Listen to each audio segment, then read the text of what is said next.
தமிழரசு முத்துசாமி சேனலுக்கு உங்களை அன்போடு வரவேற்கிறேன். நம்ம சேனலை பொறுத்த வரைக்கும் நிறைய வீடியோஸ் பதிவு செஞ்சுக்கிட்டு இருக்கோம். குறிப்பாக அரசியல் சார்ந்த வீடியோக்கள் நிறைய போட்டுக்கிட்டு இருக்கோம்.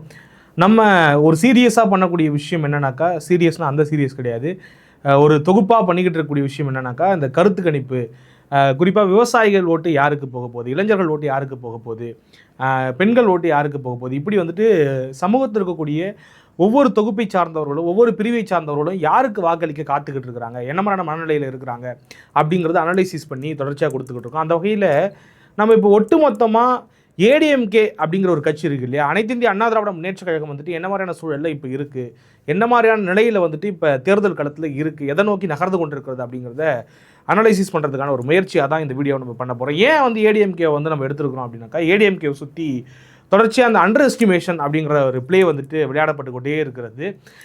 ஏன் விளையாடப்படுதுனாக்கா அதற்கு பல்வேறு காரணங்கள் இருக்குது. ஏன் அண்டர் எஸ்டிமேட் பண்ணுறாங்க ஏடிஎம்கே அப்படின்னாக்கா, ஏடிஎம்கே அம்மையா ஜெயலலிதா அவர்கள் இறந்த பிறகு பெருசாக வெற்றியை பதிவு பண்ணலை, வெற்றி பெற்று ஆட்சி அமைக்கலை. அதன் பிறகாக நடந்த 2 நாடாளுமன்ற தேர்தல்களில் பெரிய வீழ்ச்சியை சந்திச்சிருக்கிறாங்க. அதனால் ஏடிஎம்கே இஸ் நோ மோர் அப்படிங்கிற மாதிரி ஆதவர்ஜுனா போன்ற ஆட்கள், ஆதவர்ஜுனா யாருன்னு உங்களுக்கு தெரியும், தாவேக புதிதாக கட்சி தொடங்கியிருக்கக்கூடிய தாவேக்காவில் இருக்கக்கூடிய ஒரு பொறுப்பாளர் இந்த மாதிரியான வாதங்களை வைக்கிறத நம்ம பார்க்குறோம். அது ஆக்சுவலாக அரசியலுக்காக அப்படியான வாதங்களை வைப்பாங்க. ஸ்டில் டிஎம்கே ஏடிஎம்கே குறித்து விமர்சனம் வச்சுக்கிட்டே இருக்கிறாங்க. நாளொரு பொழுதும் பார்த்தீங்கன்னாக்கா எடப்பாடி அவர்கள் திமுகவை நோக்கி கேள்வி எழுப்புறாரு. அதே போல் திமுகவினுடைய தலைவராக இருக்கக்கூடிய இன்றைய முதலமைச்சர் ஸ்டாலின் அவர்கள் தொடர்ச்சி எடப்பாடி அவர்களை விமர்சனம் செஞ்சுக்கிட்டு இருக்காரு. இன்னைக்கு ஒரு நிகழ்வில் கூட, ஒரு திருமணத்தில் கூட பார்த்தீங்கன்னாக்கா எடப்பாடி அவர்கள் கடுமையாக சாடி இருக்காரு. அந்த வகையில் எப்பயுமே நமக்கு தெரிஞ்சது தான், பைபாலர் பாலிடிக்ஸ் தான் தமிழ்நாட்டை பொறுத்த வரைக்கும் டிஎம்கே vs ஏடிஎம்கே தான், அதை மாற்று கருத்தே கிடையாது. ஆனால் ஒரு பிம்பம் கட்டமைக்கப்படுது இல்லை, சோஷியல் மீடியாக்கள் ஒரு பிம்பம் கட்டமைக்கப்படுது. விஜய் அவர்கள் வந்துட்டார், விஜய் வந்ததால் விஜய் அவர்களும் திரும்ப சொல்லிக்கிட்டே இருக்காரு, it's DMK versus TVK, DMK versus TVK, 2 பேருக்கு தான் போட்டி. அப்போ ஏடிஎம்கே 32 ஆண்டு காலம் ஆட்சி செஞ்ச ஏடிஎம்கே நோ மோர் அப்படின்னு சொல்கிறது யதார்த்தத்தில் உண்மையா அப்படிங்கிறத நம்ம தேடி போய் பார்க்குறப்ப என்னப்பா அப்படமாக இருக்கேப்பா அப்படிங்கிற மாதிரி தான் நமக்கு தோணுது. ஏன்னா ஏடிஎம்கேங்கிறது ஆழ வேரூன்றி இருக்கக்கூடிய ஒரு கட்சி, ஒரு ஃபைப்ரஸ் ரூட் போல், ஒரு சல்லி வேரை போல் தமிழ்நாடு முழுக்க பரவி இருக்கக்கூடிய, கிளைகளை பரவி வைத்திருக்கக்கூடிய ஒரு கட்சி அப்படின்னு இருக்கும்பொழுது ஆட்டோமேட்டிக்காக அதற்கான பலம் என்னங்கிறது நமக்கு தெரியும் இல்லையா. அப்போ ஏடிஎம்கேவினுடைய பலம் இந்த தேர்தலில் ஏடிஎம்கே எதை நோக்கி நகர்ந்து கொண்டிருக்கிறது, எந்த அளவுக்கு சக்தி படைத்ததாக களம் கண்டு கொண்டிருக்கிறது அப்படிங்கிறத நோக்கி நம்ம பயணப்பட்டப்போ நம்ம 21 தேர்தலை ஒப்பிட்டு பார்க்க வேண்டிய கட்டாயம் ஏற்படுது. அப்போ 21 பல்வேறு வாதங்கள் முன்வைக்கப்படுது. 10 ஆண்டுகள் ஏடிஎம்கே ஆட்சி, ஆன்டி இன்குமென்சி, நிச்சயமாக அதிமுக பெரிய சரிவை சந்திக்கும். ஏன்னா 19 மிகப்பெரிய தோல்வியை சந்திச்சாங்க நாடாளுமன்றத்தில். அப்படியாக எதிர்பார்க்கப்பட்ட சூழலில் ஏடிஎம்கே எல்லாரையும் சர்ப்ரைஸ் பண்ணுச்சு. ADMK is party to surprise at any time அப்படிங்கிறத நம்ம பார்க்குறோம். அந்த வகையில் எடப்பாடி தலைமையில் அந்த கட்சி பார்த்தீங்கன்னா 75 சீட்டுகளை பெற்று இதுவரைக்கும் அதிமுக அம்மையா ஜெயலலிதா தலைமையிலே அப்படியான பலமான எதிர்கட்சியாக அமராத சூழலில் எடப்பாடி தலைமையில் அமர்ந்துச்சு அப்படிங்கிறத நம்ம பார்த்தோம். அப்போ ஒரு சர்ப்ரைசிங் ஃபேக்டர் எப்பயுமே தனக்குள்ள ஏடிஎம்கே வைத்துக்கிட்டே இருக்கும். அதுக்கு காரணம் அவங்களுடைய அடிப்படை தொண்டர்கள். அப்போ 26 என்ன மாதிரியான ஒரு பிரதிபலிப்பு அது ஏற்படுத்த போகுது அப்படின்னு நம்ம பார்க்குறப்ப ஒவ்வொரு மண்டலமாக பார்க்கலாம் அப்படின்னு நினைக்கிறேன். பொதுவாக நம்ம கொங்கு மண்டலம் அப்படின்னு எடுத்துக்கிட்டோம்னாக்கா, ஏற்கனவே ஏடிஎம்கே தன்னுடைய கோர் ஓட் பேங்கை எப்பொழுதுமே கொங்கு மண்டலத்தை ரொம்ப ஸ்ட்ராங்காக வச்சுருக்கோம். கடந்த தேர்தலில் அவங்க பெற்ற அந்த 65 சீட்டில் கிட்டத்தட்ட 40 சீட் கொங்கு மண்டலத்தை சுற்றி இருக்கக்கூடிய அந்த பகுதிகளிலேயும் தான் பெற்றிருந்தாங்க. அதனால் இந்த முறையும் அது ரிஃப்ளெக்ட் ஆகும் அப்படின்னு பார்க்குறேன். ஏன்னா 10 ஆண்டுகள் ஆட்சிக்கு பிறகும் அப்படியான ஒரு வரவேற்பை கொடுக்குறாங்க. அதற்கு இன்னும் பல காரணங்கள்லாம் இருக்குது. சமூக ரீதியான காரணங்களும் அங்கே இருக்கிறத தொக்கி இருக்கிறத நம்ம மறுப்பதற்கு கிடையாது. அதனால் எடப்பாடிக்கு கொங்கு பெற்றில் மீண்டும் ஒரு ஆதரவு இருக்கும் அப்படிங்கிறத நம்ம பார்க்குறோம். அப்போ டிஎம்கேவை பொறுத்த வரைக்கும் எங்கெல்லாம் ஸ்ட்ராங்காக இருப்பாங்க அப்படின்னு பார்த்தீங்கன்னாக்கா, காலங்காலமாக சென்னை மண்டலத்தில் எப்பயுமே டிஎம்கே ஸ்ட்ராங்காக இருக்கும். அதே போல் நார்த்தன் பெல்ட்டில் வட தமிழ்நாட்டில் ரொம்ப ஸ்ட்ராங்காக இருப்பாங்க. அதை தாண்டி டெல்டாவில் எப்பயுமே டிஎம்கே ரொம்ப ஸ்ட்ராங்காக இருப்பாங்க. அந்த வகையில் பார்த்தீங்கன்னா கடந்த தேர்தலில் இந்த 3 இடமே அவங்களுக்கு கை கொடுத்துச்சு. நார்த்தன் பெல்ட்டுமே பார்த்தீங்கன்னா நார்த்தன் பெல்ட்டில் என்னதான் 10.5% இடஒதுக்கீடு கொடுத்துருந்தாலும் கூட அதை தாண்டி ஒரு 70% சீட்ஸை டிஎம்கே ரிசீவ் பண்ணதை நம்ம பார்த்தோம். 30% 25% தான் ஏடிஎம்கேக்கு போச்சு.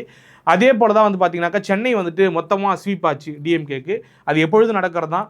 ரொம்ப ஆச்சரியமாக அரிதிலும் அரிதாக தான் ஏடிஎம்கே கைப்பற்றும். 2011 சென்னையை திமுகவின் கோட்டையாக இருந்த சென்னையை கைப்பற்றுச்சு. அதே போல் டெல்டாவை வந்துட்டு ரொம்ப பலமாகவே வச்சுருப்பாங்க டிஎம்கே. அந்த வகையில் இந்த வாட்டி வந்து பார்த்தீங்கன்னாக்கா கொங்கு பெல்ட் ஆஸ் யூஷுவல் வந்துட்டு ஏடிஎம்கேயின் பக்கம் இருக்கும் அப்படிங்கிறது தான் என்னுடைய எதிர்பார்ப்பாக இருக்குது. நான் வந்துட்டு நார்த்தன் தமிழ்நாடை பொறுத்த வரைக்கும் அந்த 10 ஆண்டு ஆன்டி இன்கம்பன்சிக்கு அப்புறம் வந்துட்டு 30% வந்துட்டு ஏடிஎம்கே வந்து கையில் வச்சுருந்தாங்க சீட்ஸ். ஆனால் இந்த வாட்டி பார்த்தீங்கன்னா ஒரு டஃபரான ஒரு டாஸ்க் இருக்கும் அப்படின்னு நினைக்கிறேன். டிஎம்கேக்கு டஃபராக இருக்கும். ஏன்னா அவங்களுடைய ஒரு ஸ்ட்ராங் ஜோனாக இருந்தாலும் கூட இந்த வாட்டி வந்து பார்த்தீங்கன்னா ஒரு 50-50 ப்ளே அப்படி இருக்கும்னு நினைக்கிறேன். ஏன்னா நீங்கள் யோசிச்சு பாருங்கள், திருவண்ணாமலை மாதிரியான ஒரு மாவட்டத்தில் வந்துட்டு 6-2ன்னு சொல்லிட்டு லாஸ்ட் டைம் வந்துட்டு பதிவாகுது சீட்ஸ் ஷேரிங் வந்துட்டு. 6 வந்துட்டு டிஎம்கே ஜெயிக்கிறாங்க, 2 வந்துட்டு ஏடிஎம்கே ஜெயிக்கிறாங்க. எக்ஸாக்ட் நம்பர் சொல்லணும்னாக்கா விழுப்புரத்தை பொறுத்த வரைக்கும் மொத்தம் 7 தொகுதிகள் இருக்குது. 7 தொகுதிகளில் 4 தொகுதி வந்து டிஎம்கே கூட்டணி வெற்றி பெறாங்க, 3 தான் வந்து அதிமுக வெற்றி பெறாங்க. அதே போல் கள்ளக்குறிச்சியில் 3 வந்துட்டு திமுக, 1 தான் அதிமுக. இப்படியாக அதே மாதிரி வேலூர், திருப்பத்தூர், ராணிப்பேட்னு சொல்லிட்டு எல்லா இடத்துலையும் வந்துட்டு ஒவ்வொரு சீட்டு மட்டும்தான் வந்துட்டு ஏடிஎம்கே ஜெயிச்சிருக்கிறாங்க.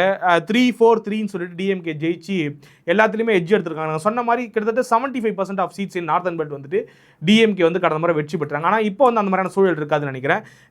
திருவண்ணாமலை எடுத்துட்டிங்கனாக்கா 4-4 ஈக்குவல் ஷேர் வரதுக்கான வாய்ப்பு இருக்குது. அதே போல் தான் விழுப்புரத்தில் வந்துட்டு ஏடிஎம்கே எட்ஜ் எடுக்கிறதுக்கான வாய்ப்புகள் இருக்குது. இப்படி எல்லா மாவட்டங்கள்லையும் நார்த்தன் பெல்ட்டில் இருக்கக்கூடிய மாவட்டங்களில் ரொம்ப டஃப்பாக இருக்கும். ஒரு 50-50 ஆகிறதுக்கான ஒரு சூழல் இருக்கிறதா நான் பார்க்குறேன். டெல்டாவில் ஆஸ் யூஷுவல் வந்துட்டு திமுகவுக்கு பலம் இருந்தாலும் கூட விவசாயிகள் மத்தியில் ஒரு நன்மதிப்பை வந்துட்டு தொடர்ச்சியாக வந்துட்டு எடப்பாடி அவர்கள் பெற்றுக்கிட்டு இருக்காரு. அதனால் டெல்டாவில் கடந்த முறை விட கொஞ்சம் கூடுதலான சீட்ஸ் வாங்குறதுக்கான வாய்ப்பு வந்துட்டு அதிமுக இருக்கிறதா பார்க்குறேன். இதில் மிஸ்ட்ரியாக எப்பயுமே இருக்கக்கூடிய ஒரு இடம்ங்கிறது வந்துட்டு தென் மாவட்டங்கள் தான். தென் மாவட்டங்களில் ஒரு காலகட்டத்தில், அதாவது அம்மையார் காலகட்டத்திலையும் அதற்கு முன்பாக எம்ஜிஆர் காலகட்டத்திலையும் கோட்டையாக இருந்த தென் மாவட்டம் வந்து இன்றைக்கி பல சூழலில் நான் எப்படி வந்து கொங்கு பெல்ட்டில் வந்துட்டு ஏடிஎம்கே இன்னமும் ஸ்ட்ராங்காக இருக்கிறதுக்கு சமூக ரீதியான காரணம் இருக்குன்னு சொல்கிறோம். அதே போல் இன்றைக்கி ஏடிஎம்கே தென் மாவட்டங்களில் வீக்காக இருக்கிறதுக்கும் சமூக ரீதியான ஒரு காரணம் இருக்குது. அது என்னங்கிறது உங்கள் எல்லாருக்குமே தெரியும். அப்போ ஏதோ ஒரு இடத்துல வந்துட்டு சின்ன சின்ன டென்ட் டேமேஜ் ஏற்படுத்தி அந்த வெற்றி வாய்ப்பை பறிச்சிடுறாங்க சிலர் வந்து அப்படிங்கிறத நம்ம பார்க்குறோம். அப்போ அந்த கிராசிங் த லைனுங்கிறது வந்து டஃபர் டாஸ்க்காக இருக்கும் சவுத் தமிழ்நாட்டில். இப்போவும் சொல்கிறேன் நான், அதாவது ஒரு 5 ஆண்டுகள் ஆயிடுச்சு கடந்த தேர்தல் முடிஞ்சு அப்படின்னா கூட அங்கே நிறைய வேலைப்பாடுகளை திமுக, அதாவது அதிமுக பார்க்க வேண்டியது இருக்கும். அதனால் திமுக வந்து அங்கே ஒரு எட்ஜ் எடுக்கிறதுக்கான வாய்ப்பு இருக்கிறதா நான் பார்க்குறேன். சவுத் தமிழ்நாட்டில் கடந்த 2 தேர்தல்களாக வந்துட்டு திமுக வந்துட்டு ஆதிக்கம் செலுத்தக்கூடிய அந்த சூழல் இருக்குது. இந்த தேர்தலையும் அதை பண்ணுவாங்க அப்படிங்கிறத பார்க்குறேன். 16ல் பண்ணாங்க, 16ல் கிடையாது 21ல் பண்ணாங்க, இப்போ 26லேயும் பண்ணுறதுக்கான வாய்ப்பு இருக்கிறதா பார்க்குறேன். அப்போ ஓவராலாக நம்ம யோசித்து பார்க்குறப்ப, பல்வேறு மாவட்டங்களை அனாலிசிஸ் பண்ணி பார்க்குறப்ப ஏடிஎம்கே வந்து எத்தனை சீட்ஸை வந்து நோக்கி நகருது, எடுக்கிறதுக்கான வாய்ப்பு இருக்குது அப்படின்னு பார்த்தா ஒரு 90 சீட் கேரண்டி ஏடிஎம்கேயின் வசம் இருப்பதாக தான் நமக்கு தோணுது. ரொம்ப குறைத்துலாம் மதிப்பிட்டு ஏடிஎம்கே புறந்தளிட முடியாது. நான் சொல்கிறது இன்றைக்கான சூழலில் 90 சீட்டை வந்துட்டு தன்வசப்படுத்தக்கூடிய ஒரு சூழலும் அமைப்பும் வந்துட்டு ஏடிஎம்கேக்கு இருக்குது. அவங்களுடைய கேடர்ஸை வந்துட்டு அவங்க தாராளமாக நம்புவாங்க. சின்னம் இருக்குது கையில், ரெட்டலை சின்னம் இருக்குது, கேடர்ஸ் இருக்குது, காலங்காலமான தொண்டர்கள் இருக்கிறாங்க. அப்போ இந்த நிறைய ஃபேக்டர்ஸ்லாம் சுற்றி வச்சு இன்னும் கூட்டணியெல்லாம் முழுமை அடையாத சூழலில் முழுமை அடைஞ்சால் மேபி 90 சீட்ஸ் வந்து கேரண்டி இருக்கும். 90 சீட்டை எட்டுவதற்கான வாய்ப்பு நிறையவே இருக்குது. தேர்தல் நெருங்க என்ன மாதிரியான சூழல்கள் மாறுது, என்ன மக்கள்கிட்ட பேசுபொருளாக மாறுது, திமுகவினுடைய ஆட்சியில் அவங்க அனுபவித்திருக்கக்கூடிய நலத்திட்டங்கள் வந்துட்டு பேசுபொருளாக மாறுதா, இல்லை வந்துட்டு கொடுத்த வாக்குறுதிகளை நிறைவேற்றாமல் போனாங்களே அது பேசுபொருளாக மாறுதா, யார் வந்துட்டு சரியான பரப்புரையை மேற்கொள்ள போகிறாங்க. நான் சமீபத்தில் கூட ஒரு நிகழ்ச்சி பார்த்தேன். அந்த நிகழ்ச்சியில் வந்துட்டு ஏடிஎம்கேனுடைய யூத் விங் லெட்டர் சொல்லியிருந்தாரு, நாங்கள் சரியாக கடைசி லாஸ்ட் எலெக்ஷனில் வந்து மார்க்கெட்டிங் பண்ணாமல் போயிட்டோம், மார்க்கெட்டிங் ஃபெயிலியர் அப்படின்னு சொன்னார். இந்த வாட்டி அந்த மார்க்கெட்டிங் ஃபெயிலியர்லாம் இல்லாமல் கரெக்டாக கையில் எடுத்து பண்ணுறாங்களா, அவங்களால கிராஸ் பண்ண முடியுமா அந்த லைனை, இல்லை மீண்டும் எதிர்க்கட்சியாக தான் அமர போகிறாங்களா, மீண்டும் அவங்க எதிர்க்கட்சியாக அமர்ந்தாலும் கூட ஒரு 90 சீட்டை பிடிக்கக்கூடிய கெப்பாசிட்டி அந்த கட்சிக்கு இருக்கிறதா தான் நான் பார்க்குறேன். அப்போ விஜய் என்னப்பா பண்ணுவார்னாக்கா, என்னை பொறுத்த வரைக்கும் என்னுடைய அனுமானம் வந்துட்டு என்னென்னு பார்த்தீங்கன்னாக்கா, விஜய் அவர்கள் வந்துட்டு பெருசாக சீட் கன்வெர்ட்டிங்லாம் பண்ண முடியாது அப்படிங்கிறதா என்னுடைய எண்ணமாக இருக்குது. மேபி ஒரு சீட் ஜெயிக்கிறதுக்கு வாய்ப்பு இருக்குது. அது அவர் சீட்டா இல்லை வேறொருடைய சீட்டா அப்படிங்கிறதும் தெரியல எனக்கு. 0 அல்லது 1 சீட் அப்படிங்கிறது தான் என்னுடைய அனுமானமாக இருக்குது. ஆனால் இதையெல்லாம் புரட்டி போடக்கூடிய வல்லமையும் சக்தியும் மக்கள்கிட்ட இருக்குது. மேபி அவங்க வந்துட்டு சீட் கன்வெர்டபிலிட்டியை கொடுத்து விஜயையும் கூட சட்டமன்றத்துக்கு அனுப்பலாம் ஒரு குறைந்த உறுப்பினர்களோட. ஏன்னா கடைசி நேரத்தில் வந்துட்டு என்ன வேணா மாறலாம், என்ன வேணா டேர்ன் ஆகலாம். ஆக இப்பொழுது இன்னைக்கான சூழல் 90 சீட் கையில் இருக்குது. அதே போல தான் நான் டிஎம்கேவையும் பார்க்குறேன். டிஎம்கேவும் வந்துட்டு எதிர்கட்சி ஆகிறதுக்கான வாய்ப்பும் இருக்குது, ஆளுங்கட்சி ஆகிறதுக்கான வாய்ப்பு இருக்குது. அப்போ ஈக்குவலான ஃபைட் இருக்கிறதா நான் பார்க்குறேன். டிஎம்கே கையிலையும் 90 சீட் இருக்குது, ஏடிஎம்கே கையிலையும் 90 சீட் இருக்கிறதா நான் பார்க்குறேன். மீதம் இருக்கக்கூடிய அந்த 55 சீட்ஸ் கிட்டத்தட்ட 180 போக மீதி 234 இல்லையா, அப்போ 54 சீட்ஸ் வந்துட்டு யார் வந்துட்டு ரீச் அவுட் பண்ண போகிறாங்க, யார் ஜெயிக்க போகிறாங்க, அந்த லைனை கிராஸ் பண்ண போகிறாங்க. ஆக ரொம்ப இன்ட்ரெஸ்டிங்காக இருக்க போகுது இந்த எலெக்ஷன். தனி மெஜாரிட்டியில் ஒரு கட்சி ஆட்சி அமைக்குமாங்கிறதே ஒரு பெரிய சந்தேகமாக இருக்குது. இல்லை வந்துட்டு தொங்கு சட்டமன்றம் ஏதாவது அமைஞ்சிருமோ, இல்லை 2 கூட்டணிக்குமே வந்து மெஜாரிட்டி கிடைக்காம போகுமோ, விஜய் வந்துட்டு ஏதாவது உள்ள இடையில ப்ளே பண்ணி ஒரு 10 சீட்டு ஒரு 8 சீட்டு வந்துட்டு எடுத்துருவாரோ, இப்படி பல சந்தேகங்களுக்கு மத்தியில் தான் நடந்துகிட்டு இருக்கு இந்த எலெக்ஷன். ஆக இதுதான் என்னுடைய அனுமானமாக இருக்குது. நான் சுற்றி கன்சிடர் பண்ண வரைக்கும் இப்போதைக்கு ஏடிஎம்கேக்கு வந்துட்டு ஒரு சக்ஸஸ்ஃபுல் ஜோனாக இருக்கிறது கொங்கு மண்டலமும், நார்த்தன் பெல்ட் வந்துட்டு ஈக்குவலாக திமுகவுக்கு ஈக்குவலாக அதிமுக வளர்ந்துருக்கிறத நம்ம பார்க்குறோம். அதே போல் டெல்டாவிலையும் கொஞ்சம் விவசாயிகள் மத்தியில் ஆதரவு பெருகிருக்கு. சென்னையில் என்னை பொறுத்த வரைக்கும் அதிமுக வந்துட்டு கடந்த முறை 22 விட்டாங்க, 22 சீட்டையுமே விட்டாங்க.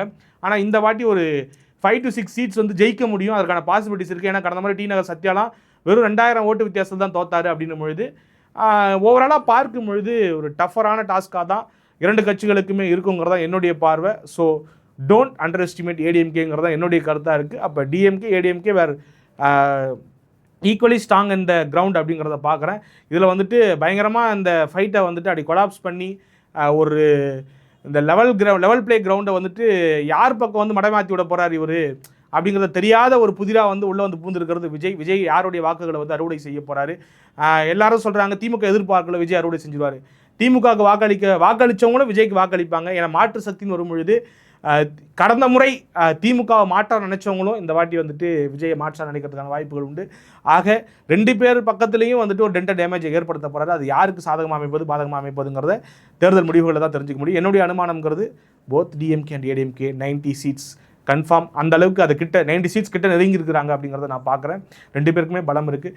மீண்டும் ஒரு நல்ல ஒரு கருத்து கணிப்பு நிகழ்ச்சியில் உங்களை சந்திக்கும் முறை உங்களிடம் விடைபெறுவது உங்கள் அன்பு தமிழரசன். Tata bye bye.